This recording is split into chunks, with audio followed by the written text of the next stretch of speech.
আগের ভিডিওতে আমরা এই অদ্ভুত দেখতে বিল্ডিং এর দেয়ালের সারফেস এরিয়া বা পৃষ্ঠ এলাকা বের করতে গিয়েছি, যেখানে এই দেয়ালের সর্বশেষ উচ্চতা হলো একটি function f of x y সমান হলো এক্স যোগ ওয়াই স্কোয়ার, এবং তারপর এই বিল্ডিং এর ভিত্তি অথবা এই দেয়ালের রেখা এই পদ দিয়ে সংজ্ঞায়িত, যেটা হলো একটি বৃত্ত যার ব্যাসার্ধ হচ্ছে 2।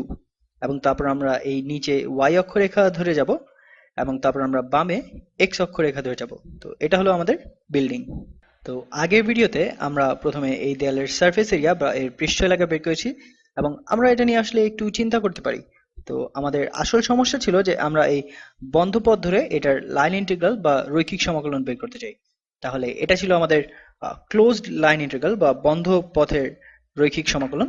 তো আমাদের এই পথটা সি, এবং এটা এফ অফ এক্স ওয়াই এর, এবং এখানে আমরা সবসময় আসলে আমরা একটু করে ডিএস গুণ করছি।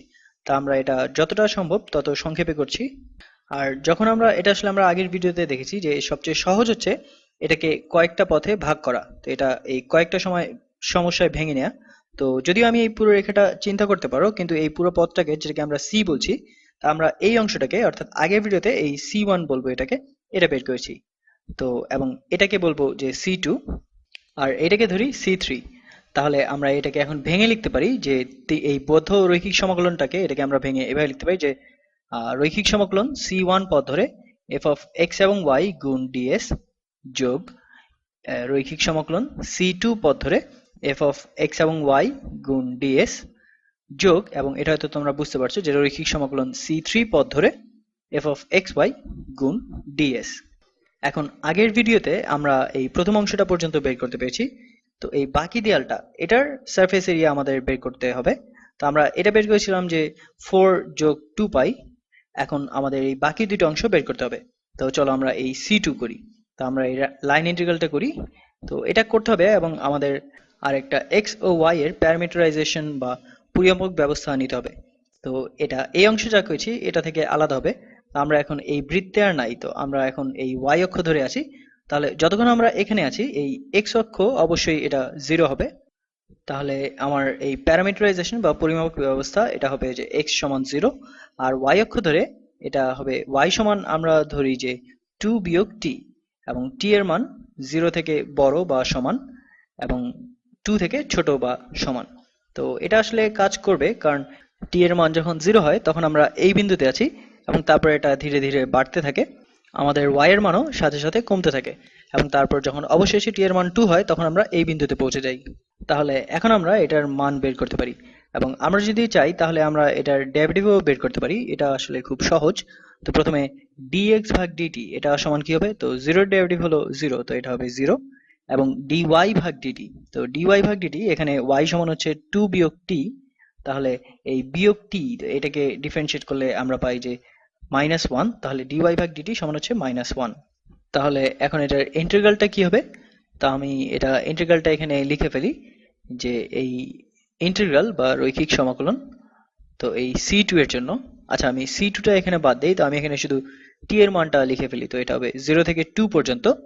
এবং এফ অফ এক্স ওয়াই এর জন্য, তো এফ অফ এক্স ওয়াইটা কি, এফ অফ এক্স ওয়াই হলো এক্স যোগ ওয়াই স্কোয়ার গুণ ডিএস।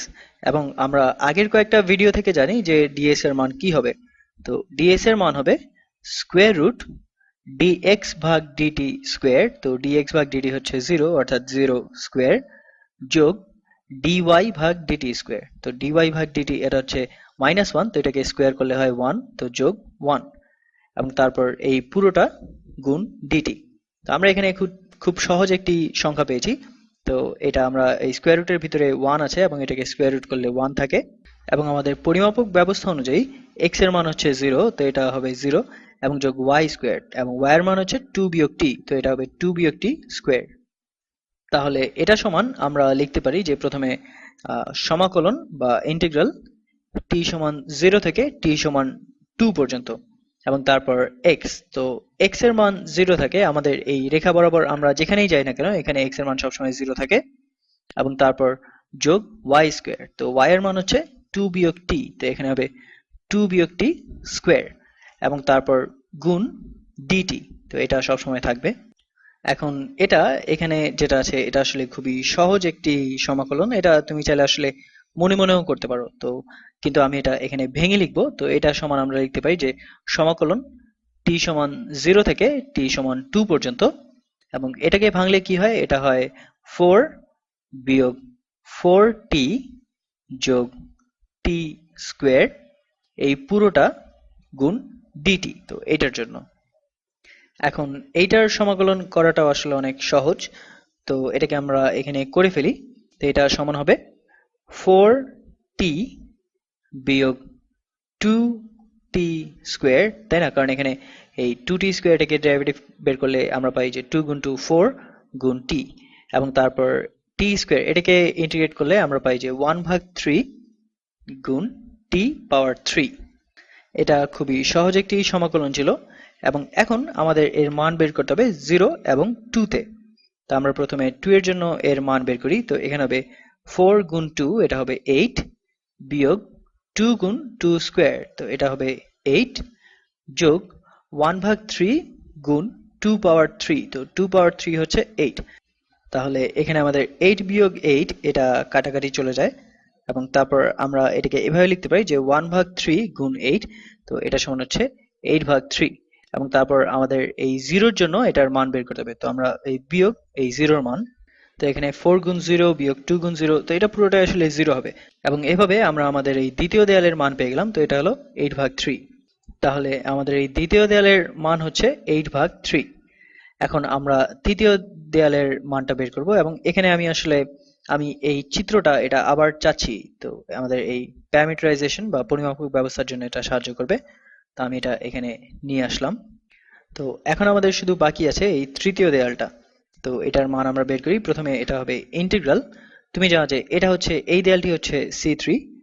তো আমি আমার রংটা একটু পাল্টে নেই। তো এটা হবে ইন্টিগ্রাল এই C3 পথ ধরে f of x এবং y গুণ ds। তাহলে এটা সমান আমরা এভাবেও লিখতে পারি। আচ্ছা, প্রথমে আমি আমার এই পরিমাপক ব্যবস্থাটা এটা ঠিক করি।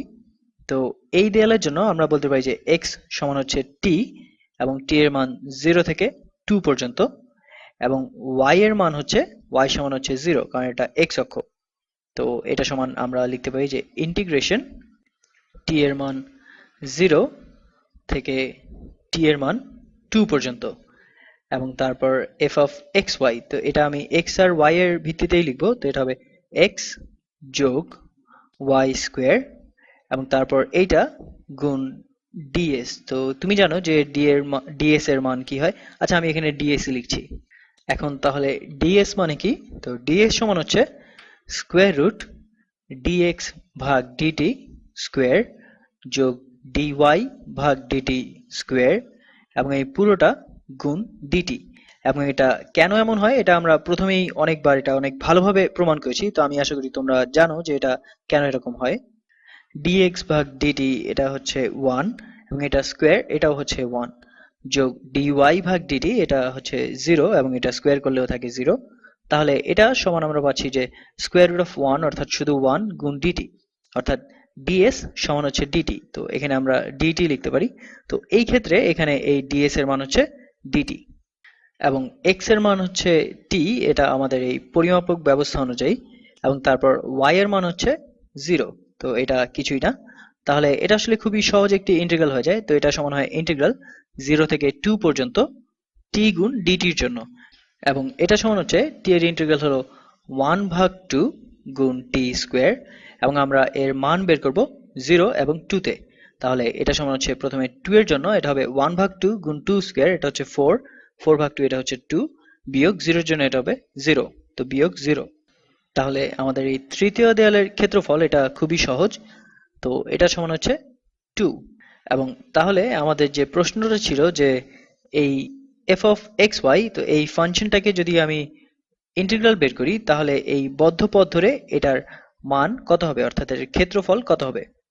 তো এটা আমরা বের করেছি যে 4 যোগ 2 পাই যোগ 8/3 যোগ 2, তো এই তিনটাকে যোগ করলেই হবে। এখন 8/3টা কি? এটা হচ্ছে 2 2/3। তাহলে 2 যোগ 4 এটা হচ্ছে 6, যোগ 2 2/3, তো এটা হবে 8 2/3, এবং যোগ 2 পাই। তো এটা হচ্ছে আমাদের এই ক্ষেত্রফল এবং আমাদের শেষ। এখন আমরা তাহলে ভেক্টর মানের ফাংশনের লাইন ইন্টিগ্রাল বা রৈখিক সমাকলন করতে পারি।